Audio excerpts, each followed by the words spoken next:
What's good, everybody? This is your guy Manny. And this is the Talking Sports with Manny YouTube channel. Got another episode for you guys. This is the Back Row Commander Show. And I want to talk Eagles. Can the Commanders upset the Eagles? We're going to look at the facts. We're going to look at where teams rank in several different categories. We can try to put together a game plan that may or may not work. I mean, Rivera's never going to see this video or this audio, but big game coming in. And to be honest, I haven't recorded an episode for 2 weeks. We beat the Colts, and then we just lost a tough game last week. It's been a blur. Been going through some personal things, but let me just pull up who we played. It's been a blur for me about who we played and everything, but um, I do know that we've had winnable games. Had we won last week versus who did we play? We played the Vikings. Had we won versus the Vikings, we would have been 5-5. That would have been 5 games in a row. Sorry, 4 games in a row, and that would have literally, put us in good position to continue to, play good football and pursue a playoff spot. So I'm going to share my screen. We're going to pull up, several different things. We're going to look at where we rank and even see, can we even make the playoffs? A lot of people talk about, playoffs. Playoffs? Yeah, playoffs. We got to see and we got to know if it's actual a possible thing. So when you look at the standings, we are 4-5. The Giants are 6-2. Dallas is 6-2. Philly is 8-0. So we're already dead last in the division. So it's real tough to climb. Not only that, to get a 7th seed. Trying to win this division is almost next to impossible. You got to go on a miraculous run, and then the Eagles have to just, bottom out. And that's not happening. So we're not winning this division. I can confidently say that. But when you look at the other facets of the game, especially for us, right? We have Taylor Heineke playing now. Some people like him, some people don't. I'm half and half on Taylor Heineke. I love what he brings to the table. He's a very, very solid quarterback. Carson Wentz had 1,400 yards before, he was benched after how many games? Carson Wentz played 6 games, so Taylor Heineke has, almost half of what Carson Wentz has. So it's like the same level of play in terms of stats. But when you look into the numbers, so you have 10 touchdowns, 6 interceptions. You have 5 touchdowns, 3 interceptions. So it's literally the same ratio. It's like if they continue to go, it's like literally you have the same quarterback when you're looking at numbers. If you double the games, which is 6 games for Taylor Heineke, with these projected stats, you'll have less yards than Carson Wentz. But we also know that Taylor Heineke runs the ball. So you have to look at that. But when you're looking at this, these two guys, they throw interceptions, they make plays, but they do things a lot differently. And then when you look at the sack numbers, so in 6 games, you have 23 sacks for Carson Wentz. He wasn't mobile. He could have moved around. And that literally limited the offense because the offensive line isn't good.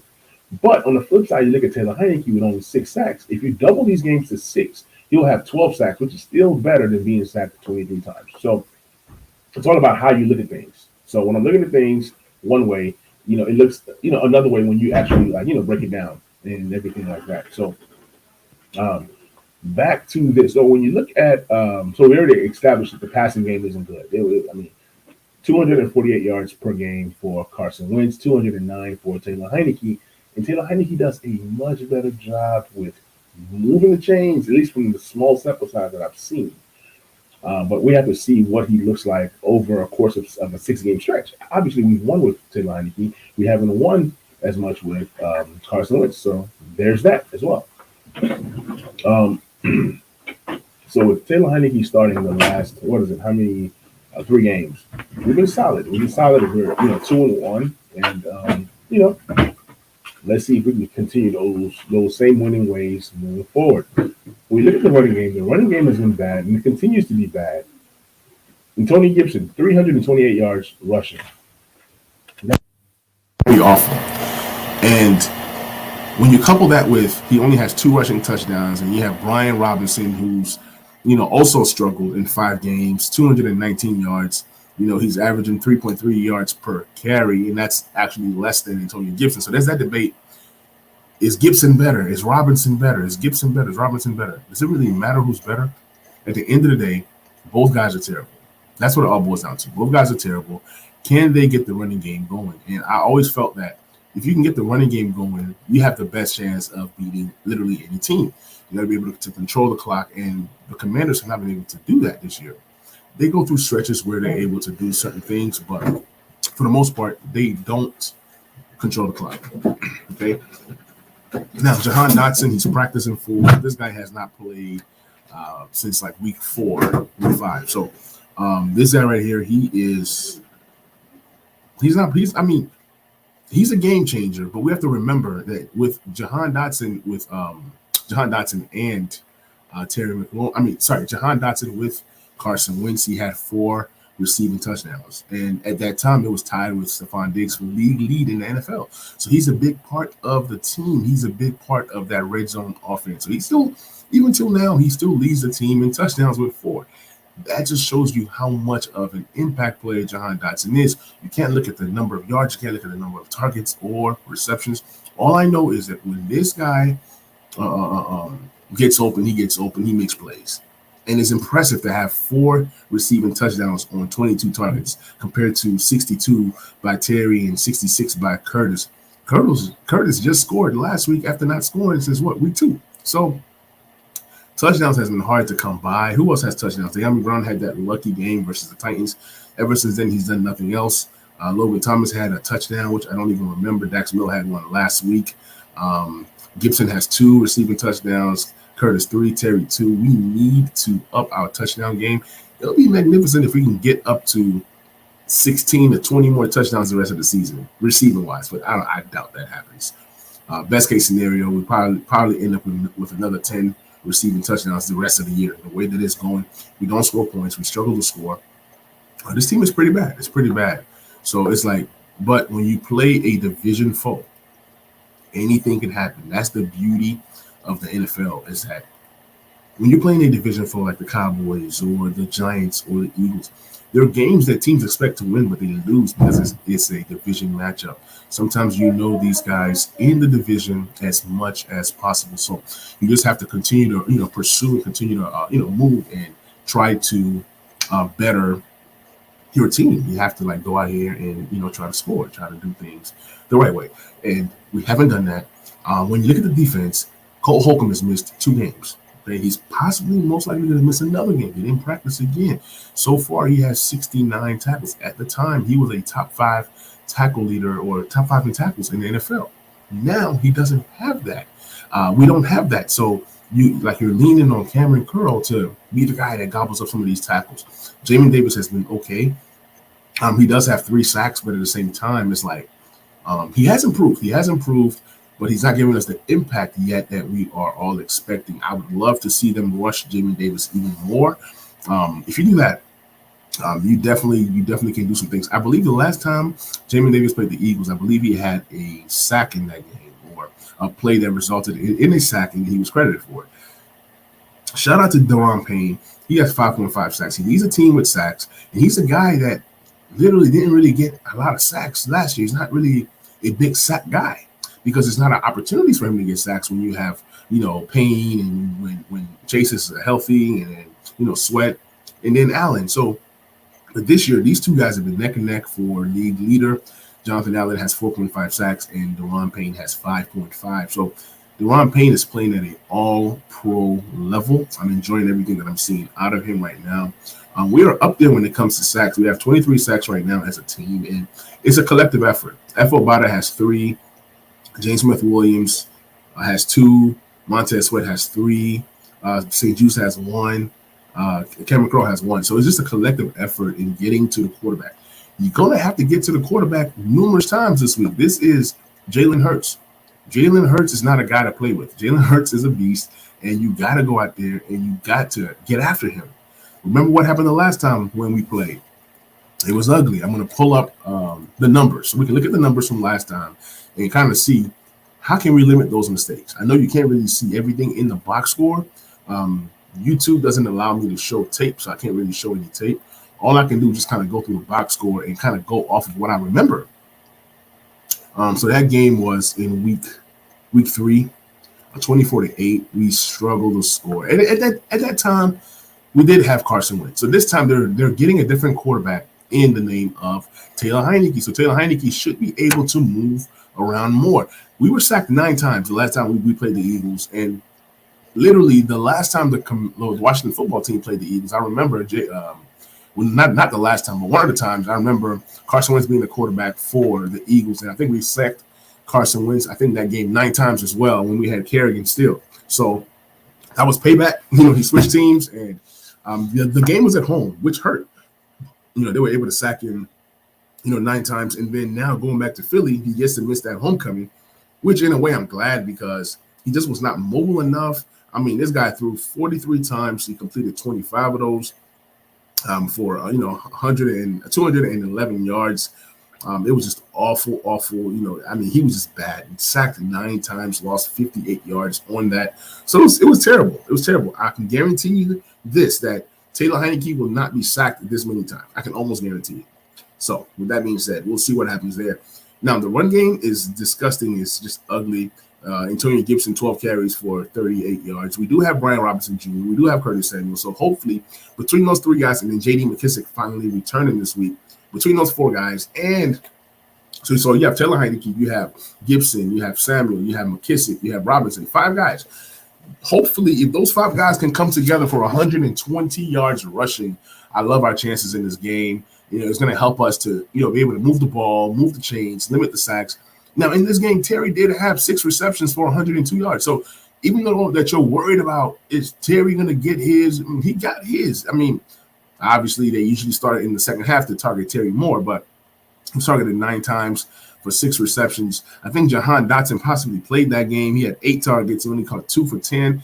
But this time, hopefully, with Dotson coming back, and you have McKissick, and then you have, McLaurin, all these different guys, I'm expecting a different game. Although this game is going to be on the road, which makes this game a whole lot tougher. But at the same time, it's like, it just is what it is. You can't complain. You can't get mad. It just is what it is, especially when it comes to, playing these interdivision games.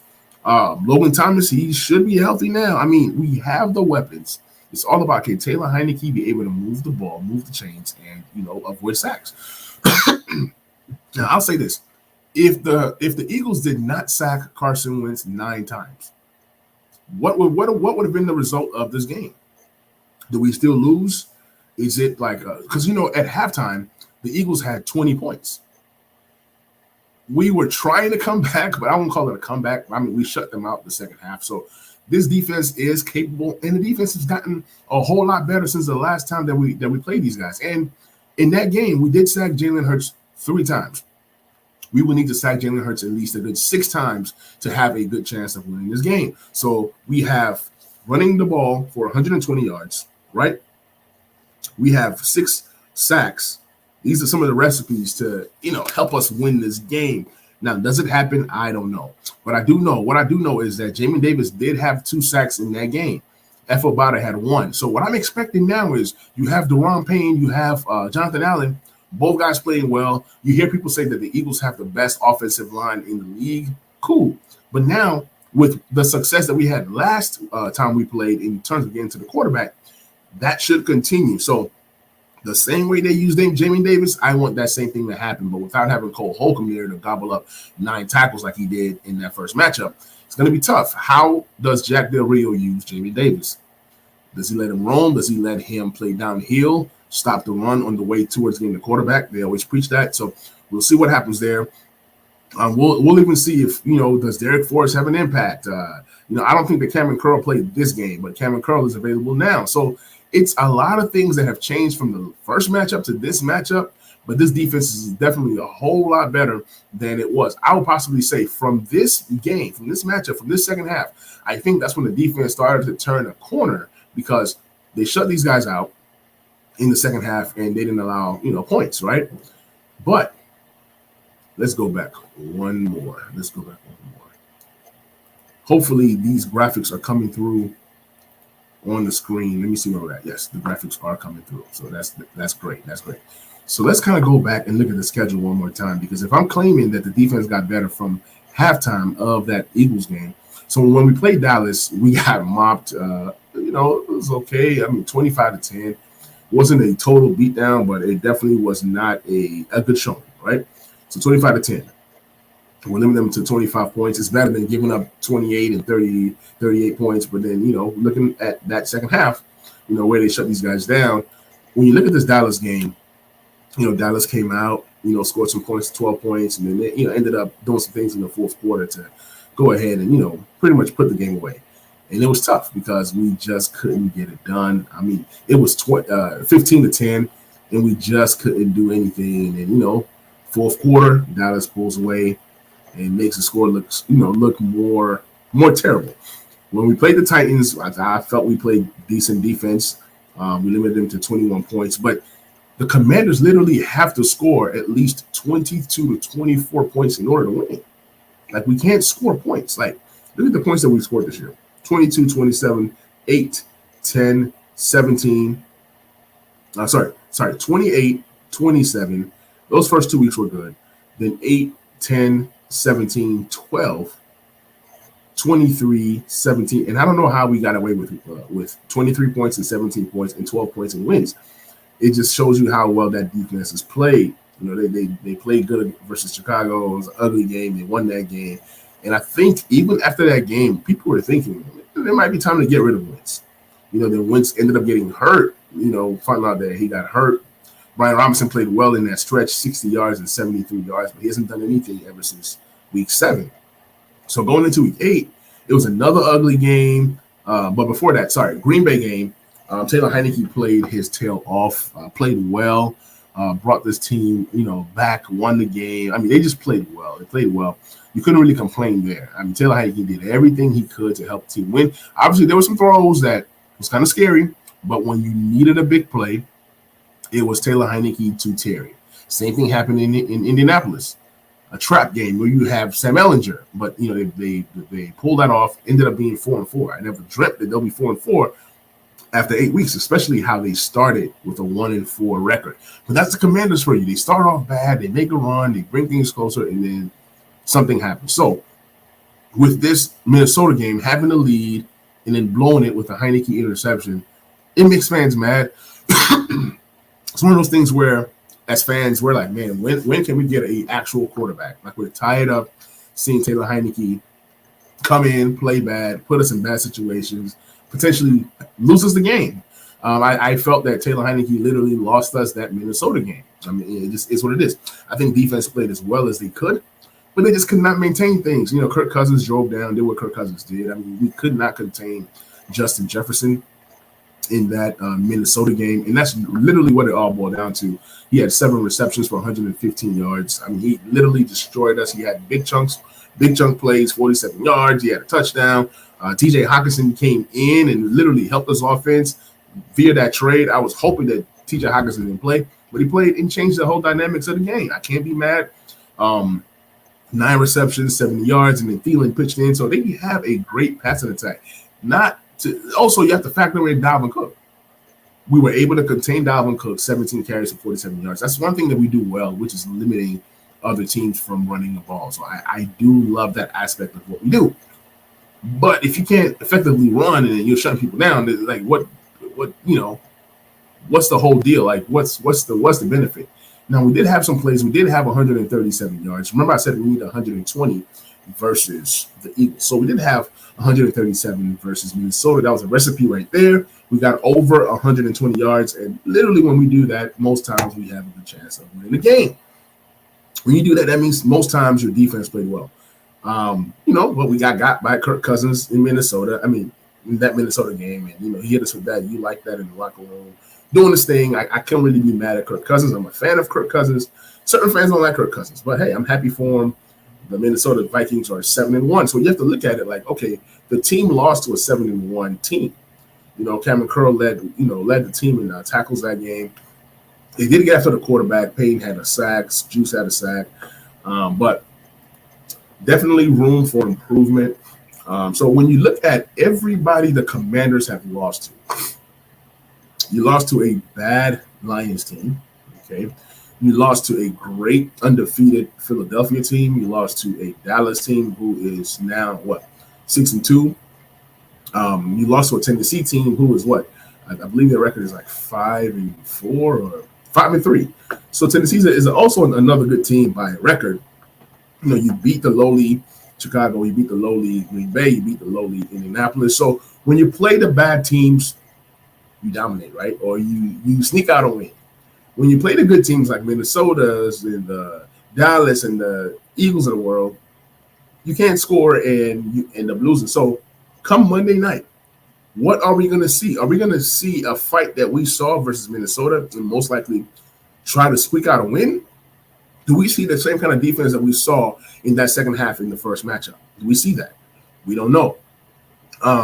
Can the team get to Jalen Hurts? Can they sack him 6 times? It's not about sack numbers. It's about consistent pressure. And it's also about consistently getting off the field on third down. So I don't know what's going to happen. I can't see the future, but I do know if they get 6 sacks, I love our chances. If we get 120 yards, I love our chances. Also, we have to win the turnover battle.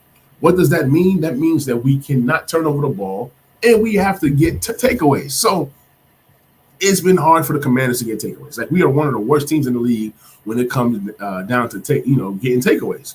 Like, if I told you guys who leads the team in interceptions or fumbles forced, you would be shocked.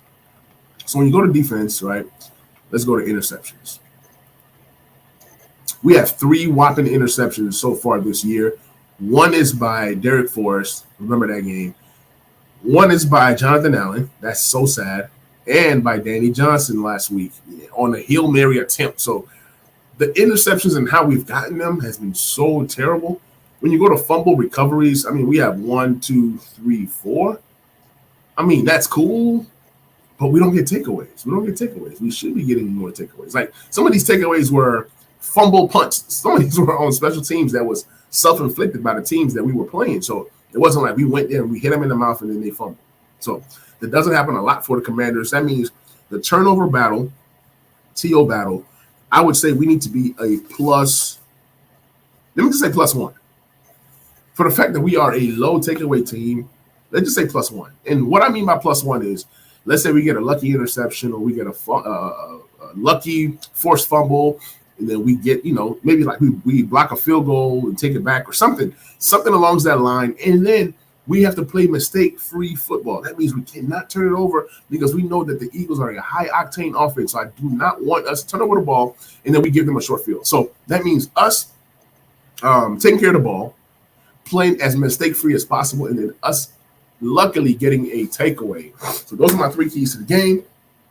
Run for 120 yards, sack Jalen Hurts 6 times, and win the turnover battle. Be at least a +1, and I love our chances to beat the Eagles. I am hoping for a low-scoring game, something around maybe 21-20. And also, the 4th key to the game, we have to limit the Eagles to 22 points. If the Eagles score more than 22 points, we have no shot. So keep Eagles under 22 points. So, guys, those are my keys to the game, keys to victory. Hopefully, I come back on a stream on Tuesday, and I'm talking about victory Monday or victory Tuesday, enjoying that Monday night win. I will not stream that Monday night because there will be just so many other Washington creators streaming. I'm most likely going to come back on my YouTube channel around the same time, which will be like around 5 p.m. Central Time, and I will do a stream Tuesday, whether the Commanders win or lose. The only way that you guys don't get me on Tuesday is if we get blown out and it was just an ugly game that I don't feel like discussing. But either way, I will do a stream for Commanders. Once again, guys, this is the Talking Sports with Manny YouTube channel. Please like, please subscribe, and please share. And you're listening to the Back Row Commander Show. Can the Commanders pull off an upset? We will find out. Catch you guys on the next episode.